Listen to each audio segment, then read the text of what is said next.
Ya, baik. Selamat malam, Bapak, Ibu, dan saudara-saudari sedama. Sukihoto, Namo Buddhaya. Jadi hari ini kita masih melanjutkan topik kita yang kemarin. Cuma hari ini Bante belum sempat buat PowerPoint ya, karena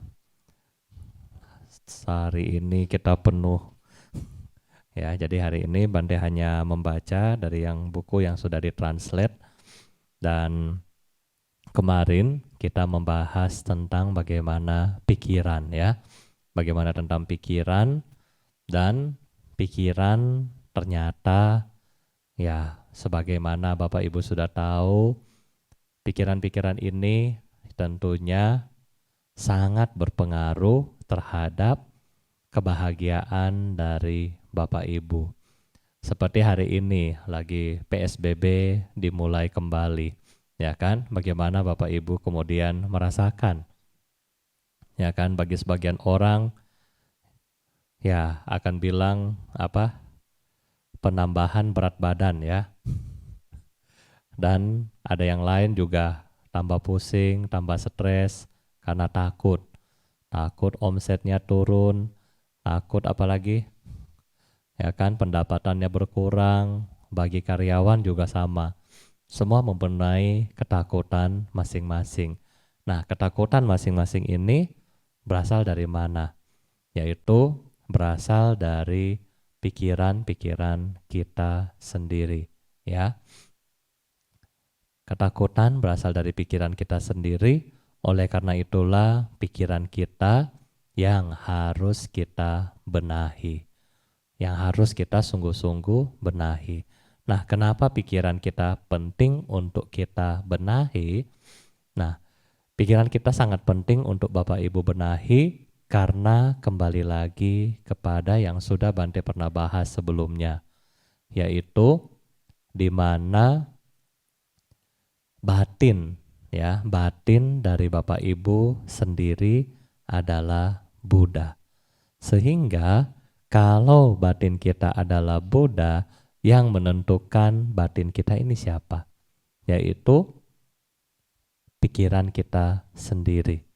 Nah, kalau pikiran kita adalah Buddha, pikiran kita bisa membawa Bapak Ibu menuju pencerahan, maka kita bisa melihat kembali bagaimana ya kan kita mengembangkan batin kita. Mengembangkan batin kita sering mungkin Bapak Ibu sering dengar ya, bodi, cita. Bodi adalah kebudahan, cita adalah pikiran. Nah, jadi bodi, cita. Bodi kembali lagi adalah Buddha dan cita adalah pikiran. Nah, sekarang pikiran yang mana sih yang bisa dikatakan akan memasuki bodi? Atau pikiran siapa yang bisa menyebabkan dirinya sendiri untuk menjadi kesempurnaan? Ya, Buddha sudah pesan kepada kita semua adalah para umat, para biku, ya kan, bahkan semua makhluk di alam samsara. Anda adalah calon Buddha. Nah, sekarang kenapa kita belum menjadi Buddha? Itu kan pertanyaannya Bapak Ibu ya kan? Kok kenapa sampai sekarang saya belum menjadi Buddha? Kok kenapa saya sampai sekarang masih pusing urus ini, urus itu, belum menjadi Buddha? Nah, oleh karena itu kita melihat kenapa sih kita belum memiliki pikiran untuk menjadi Buddha, karena dipengaruhi oleh kebiasaan buruk. Ya, kebiasaan buruk ini yang pada akhirnya menyebabkan pikiran-pikiran kita tidak murni. Kebiasaan buruk dari mana, Bante? Apakah dari kita kecil? Bukan. Bukan dari kita kecil, dari kehidupan ini saja, tetapi dari seluruh kehidupan kita yang tidak berawal. Ya kan? Tidak berawal di sini dikatakan bahwa kita sudah mengalami kelahiran dan kematian berulang-ulang kali ya. Kita sudah mengalami kematian dan kelahiran berulang-ulang kali. Kalau Bapak Ibu lagi jalan-jalan, setiap meter di depan kita ini dikatakan adalah kuburan kita sendiri. Ya, jadi Bapak Ibu nggak usah takut hantu ya, karena setiap meter kita ketika jalan, apakah di rumah Anda, apakah Anda berada di jalan, ya setiap meter, setiap langkah kaki dari kita itu adalah mantan kuburan kita sendiri. Ya, jadi nggak usah takut, aduh ada hantu, nggak usah, karena di depan kita itu kurang lebih adalah tulang kita sendiri. Nah ini untuk apa? Buddha menggambarkan bahwa kita sudah banyak sekali mengalami kematian. Bahkan kalau Bapak Ibu, tulang-tulang kita akibat kematian itu ditumpuk, maka akan lebih besar daripada Gunung Meru ya, Gunung Meru. Dan kalau kita bilang kita mau kumpulkan air mata kita, ya kan? Air mata kita karena sedih, karena putus pacar, karena apa lagi? Karena gamenya ngehang, terus karena akunnya hilang, karena nonton drama Korea. Ketika kita sedih, maka semua air mata kita itu lebih sedikit dibandingkan dengan air yang ada di seluruh samudra yang ada di bumi kita ini. Ya kan? Jadi sudah begitu banyak Anda nangis, sudah begitu banyak kita menderita. Nah, kita kembali. Di dalam penderitaan dan kelahiran yang begitu banyak ini, Bapak Ibu, nah kita masalahnya selalu melakukan hal-hal yang negatif. Hal-hal negatif inilah yang pada akhirnya mempengaruhi pikiran saya dan Anda. Betul apa benar ya? Ya, pikiran-pikiran negatif ini, kebiasaan-kebiasaan negatif ini pada akhirnya mempengaruhi diri kita. Bante kasih contoh. Seseorang anak kecil, ya kan, yang baru lahir, kemudian orang tuanya suka berantem di rumah. Ini contoh. Anak kecil ini akan melihat, oh, berantem ini adalah kebiasaan yang baik. Kenapa kebiasaan yang baik? Papa mama sering berantem. Sehingga berantem ini diserap dalam pikiran si anak, oh ini adalah kebiasaan yang baik. Nah dari situlah kebiasaan ini muncul ya. Kebiasaan ini muncul ketika dia sekolah, dia mulai berantem. Dia mulai pukul orang. Kenapa dia pukul? Karena dia lihat, oh di rumah sering begitu. Nah dari sini. Yang kedua misalnya ketika di zaman teknologi, ya zaman sekarang Anda mulai sering nonton ya YouTube kan, Netflix dan seterusnya. Nah ketika Anda nonton, Anda lihat oh ternyata hate speech ya atau kata-kata kasar itu wajar digunakan. Ya kan? Sampai kemarin KPI sempat isu ya tentang kata apa? Huruf dari A ya. Padahal kata itu Bante sering dengar sama anak-anak, oh mereka sering ngomong ini. Ya, jadi sampai KPI juga mengeluarkan statement bahwa oh nggak boleh pakai kata ini. Nah ini dari mana Bapak Ibu? Dari orang lain, kemudian anak-anak kita tiru, oh kayaknya kata ini bisa deh ikuti. Nah belum lagi mereka ikuti dari sekarang TikTok dan seterusnya. Jadi kebiasaan-kebiasaan buruk yang terbentuk di masyarakat juga menjadi masuk di dalam pikiran kita sendiri. Nah, kebiasaan-kebiasaan buruk ini pada akhirnya membuat pikiran kita tidak murni. Karena pikiran kita tidak murni, maka kita kehilangan kendali atas kekuatan dan badan jasmani kita sendiri. Karena pikiran kita ini nggak murni ya, dia kesana kemari. Sehingga kita sendiri nggak bisa ngatur pikiran kita sendiri Bapak Ibu. Betul apa benar ya? Betul apa benar? Ya, Bapak Ibu jangan ngantuk di rumah ya. Ya betul apa benar ya Bante bilang. Bante kasih contoh kepada Bapak Ibu. Saya nggak mau marah-marah, ya kan? Saya janji, swear nggak bakalan marah. Tetapi pada besoknya apa yang terjadi? Ngomel, ya kan? Ngomel lagi. Kok kenapa bisa ngomel ya Bante ya? Perasaan sudah bertekad, saya tidak akan marah-marah. Kok masih bisa ngomel? Ya kan? Karena kenapa? Karena kita kehilangan kendali terhadap pikiran kita. Coba kalau kita lagi mengendalikan di pikiran kita. Ketika kita mau marah, terus kita tahu, kita lagi marah nih, kita stop. Berarti kan itu kita mengendalikan pikiran kita. Nah sekarang, kalau kita nggak bisa mengendalikan, pada akhirnya ya udah marah ya marah, nyemprot lagi nyemprot, ya suka ngambek ya tetap ngambek, dan seterusnya. Nah ini karena kita sendiri nggak bisa mengendalikan pikiran kita sendiri, ya. Nah oleh karena itulah Bapak Ibu, Anda menderita nggak sih kalau ternyata pikiran saya nggak bisa kendalikan, ya kan? Kita mau mengendalikan anak buah kita mau mengendalikan perusahaan kita mau mengendalikan orang lain, tetapi sayang sekali kita punya pikiran sendiri, kita tidak bisa mengendalikan. Ya, ternyata something wrong dengan diri kita sendiri. Betul nggak? Di dalam ilmu manajemen yang Bante pelajari sampai S2, sampai saya dapat gelar master, bagaimana kita cara planning sampai controlling. Tetapi yang kurang adalah satu, bagaimana kita planning dan kontrol diri kita sendiri. Planning dan kontrol untuk orang lain adalah gampang, mudah kan? Tinggal bikin, kamu nggak mau dengar saya pecat ya kan? Kalau kamu mau jalanin, gampang nggak? Gampang.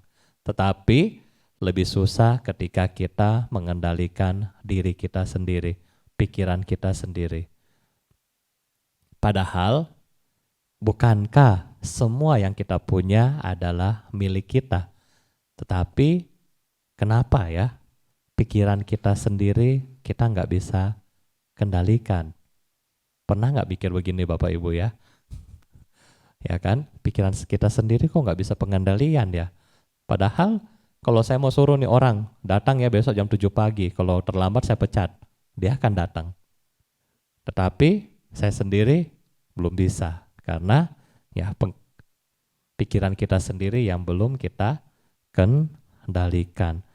Nah sehingga karena sering memiliki kebiasaan buruk ini, sering tidak dapat mengendalikan pikiran sendiri, sehingga kita sulit untuk berkonsentrasi. Ya kan? Aduh zaman sekarang ya, mau hafal nomor telepon aja susah. Ya, zaman dulu orang hafal satu buku itu bisa, tetapi zaman sekarang sudah punya buku, sudah punya HP, sudah punya alarm, juga masih lupa. Zaman dulu Bante ingat waktu apa ya, waktu Bante masih kecil, dulu oma-oma tuh suka cerita sama Bante, katanya mereka kalau sekolah dulu kan pakai papan, pakai batu katanya ya kan, batu tulis pakai kapur. Nah setelah tulis kan batunya cuma satu, jadi setelah tulis di kapur langsung dihapus, nggak ada buku cetak, nggak ada apa. Tetapi bisa pinter juga orang-orang dulu ya. Orang sekarang sudah pakai tablet, pakai laptop, pakai buku, pakai YouTube, pakai Google untuk belajar, belum juga pinternya, ya. Nah, maka kenapa zaman sekarang kita susah berkonsentrasi? Karena dunia makin maju.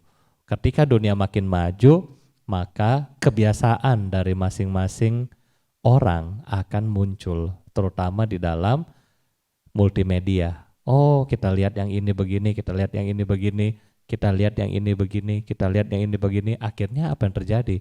kita tiru. Oh, kayaknya ini boleh deh, ambil. Contoh, kayaknya pakai baju yang satu tali begini boleh deh, ambil. Ya kan? Tetapi ya nggak ada yang mau ambil kalau baju model begini. Ya, buktinya apa? Bante suruh putra jadi Samanera sekarang nggak mau lagi karena sibuk ya main game terus katanya.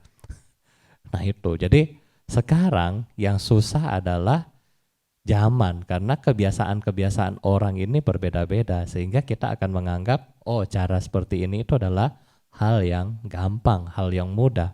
Nah padahal itu belum tentu adalah hal yang baik buat kita.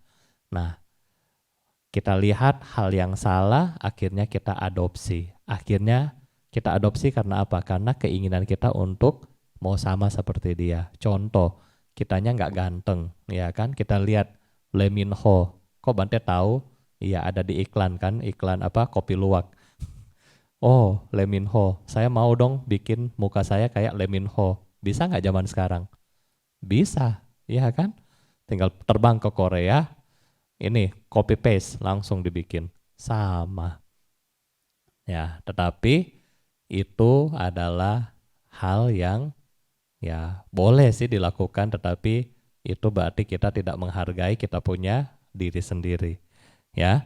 Nah berikutnya Bapak Ibu, karena pikiran kita sendiri maka seharusnya secara logika kita harus mengendalikan pikiran kita sendiri ya kan.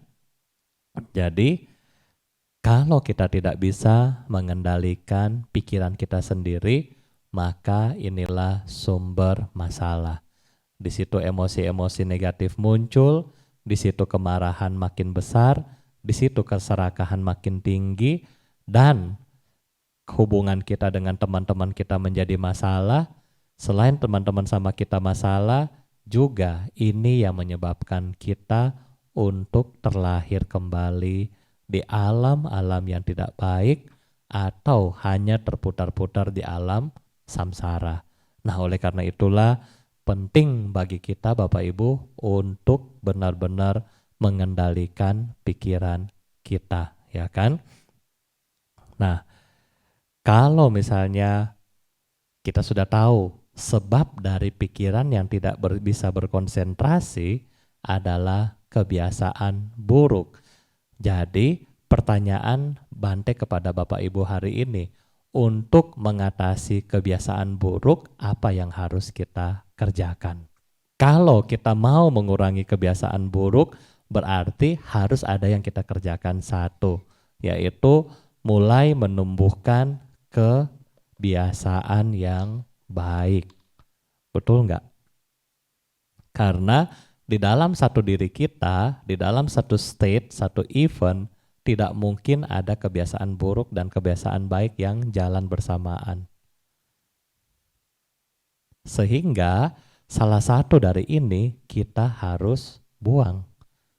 Ya kan, salah satu dari ini kita bisa buang. Contoh, saat ini misalnya ketika Bante ceramah mungkin ada dari Anda yang karena punya 2 HP, yang satu dengerin Bante, terus yang satu chat sama temennya, pakai WA misalnya. Kok Bante tahu? Ya ada yang Bante lihat soalnya ya kan, lagi chat sama temen-temennya. Nah, ketika dia lagi chat sama temennya, maka ketika event itu ceramah dari Bante menghilang dari dia walaupun dia live bersamaan. Bante kasih contoh, misalnya ketika saya waktu kerja sebagai tax consultant, kita banyak klien, sehingga di saat yang sama misalnya deadline kita harus menyelesaikan tugasnya dengan tepat kan. Misalnya tengah deadline, di hari yang sama, di jam yang sama harus ada 10 klien yang lapor SPT contoh. Maka dari itu harus apakah 10-10-nya terlapor? Memang 10-10-nya terlapor di jam yang sama, tetapi saat pengerjaan kita hanya fokus pada satu. Oh, klien A dulu. Selesai, hitung, print, cap, tanda tangan. Oke. Klien yang kedua, yang ketiga. Walaupun di dalam meja kita terdapat banyak berkas. Nah, sama halnya dengan kita Bapak Ibu. ketika kita dalam hal pikiran, ketika Bapak Ibu memiliki kebiasaan yang negatif, emosi-emosi negatif, maka ketika itu pula kebiasaan yang baik nggak muncul. Kebiasaan yang baik nggak muncul. Kenapa nggak muncul? Karena yang buruk dominan.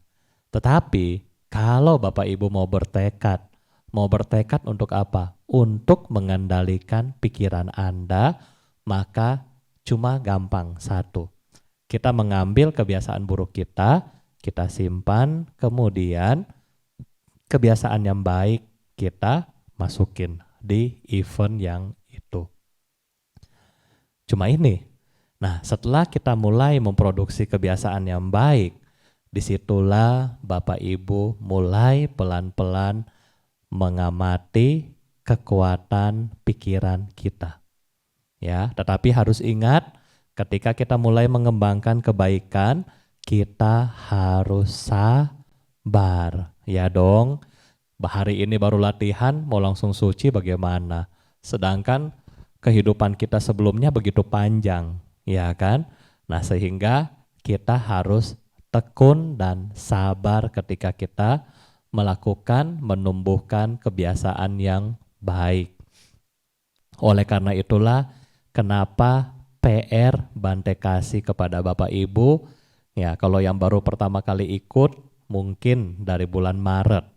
Tetapi bagi umat lama yang sudah kenal Bante, mereka sudah dikasih PR dari 2015. Ya, bayangkan sekarang berapa tahun? 5 tahun PR Anda. Nah, mungkin Bapak Ibu yang baru join dalam online, Bapak Ibu mungkin baru tahu dari bulan Maret 2020. Tetapi bagi Bapak Ibu yang sudah kenal Bante lebih lama, mereka sudah bikin PR dari 2015, 5 tahun ya.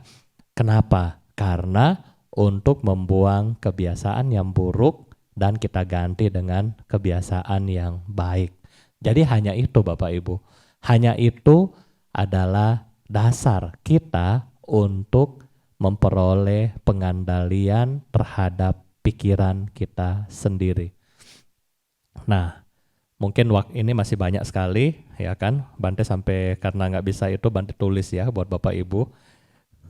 Sudah lama juga kebiasaan pakai laptop, kebiasaan pakai Android, nggak pernah nulis. Begitu disuruh nulis benar-benar baru tulis ya. 1 halaman sudah pegal itu tangan. Nah, itu juga ini adalah contoh kebiasaan ya. Nah, ketika kita sudah memiliki pengendalian terhadap pikiran Bapak Ibu, maka disitulah kebahagiaan mulai muncul. Bapak Ibu pada hari ini ya coba merenungi sendiri ya. Selama ini Bapak Ibu Bante yakin sudah sering mengikuti kebaktian online bersama kami. Bapak Ibu sendiri sudah mulai bikin PR. Apakah ada mulai perubahan ya, state perubahan dari yang tadinya gampang emosi dan seterusnya, sekarang sudah mulai iya ya, sudah mulai perubahan sedikit. Dari tadinya meditasi cuma 5 menit, kok sudah bisa ya 15 menit nggak rasa, 20 menit nggak rasa. Itu karena apa? Karena Bapak Ibu sudah memiliki kebiasaan untuk mendewasakan spiritual Anda walaupun 1 hari hanya 90 menit. Ya, di situ itulah kekuatan dari kebiasaan. Nah, kalau Bapak Ibu sudah bisa memiliki kebiasaan yang baik, kemudian cara untuk mengendalikan pikiran kita, nggak ada cara lain selain meditasi. Nggak ada cara lain Bapak Ibu ya, selain meditasi. Meditasi ini bukan hukuman, bukan pelarian, tetapi meditasi sebenarnya kebiasaan. Kebiasaan untuk apa? Untuk membantu menenangkan pikiran-pikiran kita, mereformasi pikiran-pikiran Anda dari yang negatif ke arah yang positif, dan pada akhirnya tujuan dari meditasi untuk menstabilkan pikiran kita sendiri. Nah, untuk menstabilkan pikiran kita sendiri, dikenal dengan nama samatha meditasi atau meditasi samatha, di mana Bapak Ibu akan fokus kepada satu objek. Misalnya Bapak Ibu dari melihat objek yang ada di depan Bante, nah kita pilih satu objek, misalnya kita pilih warna biru. Nah sehingga meditasi ini kita hanya melihat warna biru dibanding warna-warna yang lain. Inilah contoh meditasi samatha Bapak Ibu ya. Kita hanya fokus misalnya sekarang, oh saya meditasi kasina warna biru. Jadi kita hanya lihat warna biru aja. Yang lain ada, tetapi kita fokus kepada satu objek. Nah ini adalah meditasi. Jadi meditasi ini gampang. Gampangnya bagaimana? Kalau biasa kita bilang seperti Bapak Ibu jadi satpam, ya kan, lihat. Nah sekarang Bante dapat analogian tadi, ya, dari buku Jewel Ornament of Liberation, di mana Yang Mulia Khenchen Tranggu Rinpoche sangat baik untuk memberikan contoh, ya. Contoh yang beliau kasih kepada kita pada hari ini adalah Bapak Ibu seperti kita yang sedang memelihara kucing. Jadi bermeditasi itu seperti kita sedang memelihara seekor kucing. Bagaimana cara memelihara seekor kucing? Bagi yang punya kucing di rumah pasti tahu bagaimana caranya. Ya kan? Yaitu yang pertama, kasih makanan. Betul nggak? Kasih makanan. Yang kedua, apa yang terjadi? Dimanjain kan? Pus ini, meong meong meong, disayang-sayang, ya kan, digendong-gendong gitu kan, dimainin dagunya dan seterusnya. Nah, terus yang ketiga, kalau Bapak Ibu punya kucing, ngajarin nggak? Ngajarin, harus apa? Harus sabar. Waduh, ketika dia buang air besar, buang air kecil, kita sabar, lapin, ya kan? Ajarin dia kalau mau mau pipis atau mau itu keluar di sana ya, ajarin. Nah, yang keempat, ketika kita punya kucing, kita harus taruh di tempat yang khusus, ya kan? Misalnya buat dia tidur dan seterusnya. Coba, kalau dengan cara ini, pasti kucing Anda bahagia. Begitu Anda panggil pus pus pus, dia akan datang, ya kan? Dia akan senang kepada kita. Dia akan menjadi benar-benar jinak. Nah, coba sebaliknya Bapak Ibu ya. Kita, waduh saya punya kucing, biar kucing saya nggak hilang, biar kucing saya nggak kotor, biar kucing saya nggak sampai lari keluar kiri kanan begitu. Biar gampang saya kunci aja di kamar. Nggak kasih keluar lewat jendela, nggak ada. Kunci aja di kamar. Ya kan, seharian saya ke kantor itu kucing dikunci di kamar, nggak kemana-mana. Apa yang terjadi sama kucing Anda Bapak Ibu? Ya kan, stres dia di dalam kamar Anda. Pusing nggak? Pusing dia di dalam kamar. Kenapa dia pusing? Karena nggak bisa keluar, nggak bisa kemana-mana. Sama dengan Bapak Ibu hari ini ya, PSBB, nggak boleh ke mall lagi. Pusing kita. Nggak boleh pergi main sepeda lagi. Pusing kita. Ya kan? Nah, jadi sama halnya dengan kita dan kucing tadi, sama halnya dengan kita men-treat pikiran kita sendiri. Ketika pikiran kita sendiri juga dalam meditasi, kita harus benar-benar pakai cara yang sama. Tadi Bante bilang ada berapa cara? 4 cara ya kan? Ada makanan, terus kita santai kepada kucing ini kan, peluk, sayang, dan seterusnya.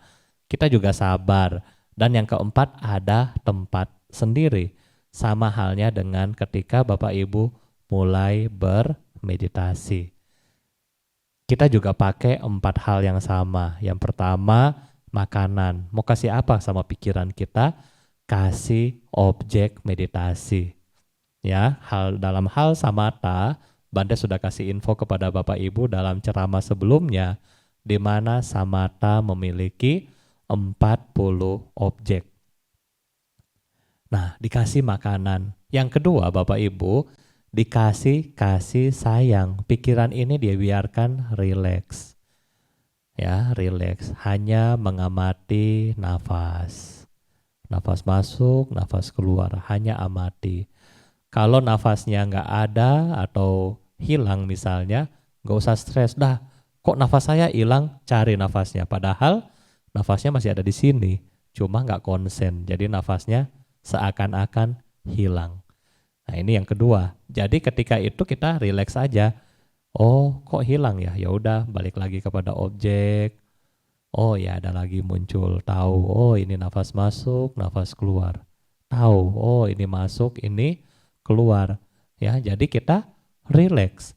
Yang ketiga kita sabar. Sabar dalam arti apa? Kalau lagi kram, sabar. Lagi meditasi digigit nyamuk, sabar.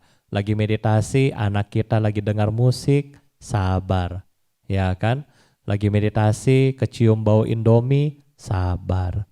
Jadi harus sabar. Yang keempat, kalau misalnya memungkinkan Anda memiliki ruangan khusus ketika Anda sedang melatih spiritual. Misalnya di jam seperti ini Bapak Ibu kan tahu rumah masing-masing. Oh, saya bisa misalnya di kamar tidur misalnya. Oh, saya bisa di ruang tamu. Silahkan, bebas. Ya, jadi Bapak Ibu bisa menentukan ruangan sendiri. Jadi 4 cara ini adalah treatment kita yang untuk melatih pikiran kita. Jadi analogi yang gampang seperti Bapak Ibu sedang treatment kucing ya. Jadi jangan sampai kucingnya stres. Jangan sampai baru mau meditasi langsung duduk 8 jam. Nggak boleh gerak. Aduh, kasihan deh kamu. Ya, jadi santai ketika kita mulai bermeditasi. Santai dulu, duduk dulu. Aduh, 5 menit kaki sudah kesemutan nih, udah goyang sana, goyang sini. Ya udah, kan Bante bilang anicca, segala sesuatu nggak kekal. Ya udah, selesai meditasinya. Boleh, nggak apa-apa. Ya kan? Jangan ketika meditasi, aduh, Bantenya kok lama banget, sampai satanya belum, lihat jam. Aduh, belum lagi. Buka mata lagi, aduh, Bantenya lama lagi. Aduh, nah, jadi pada akhirnya yang ada kita bukan bermeditasi tetapi apa? Stres batin kita kan. Aduh, menggerutu, gelisah dan pada akhirnya kita nggak mau meditasi lagi. Nah, seperti itu. Jadi kembali kesempatan kita ini dalam rangka PSBB 2 minggu ya Bapak Ibu di rumah boleh melatih diri Anda ingat seperti treatment kucing ya. Jadi tips Bante hari ini adalah 4. Bapak Ibu ingat kembali 4 yaitu perlu makanan atau perlu objek meditasi. Yang kedua santai ya kan. Santuy aja bro ya. Santai, relax ya, jangan banyak pusing. Yang ketiga cari apa? Sabar dalam berlatih. Ya udah 5 menit sudah nggak kuat, cobalah tambah sedikit. Kalau sudah sampai tambah sedikit nggak kuat ya udah berhenti. Ya. Dan yang keempat, cari tempat yang layak untuk kita berlatih diri.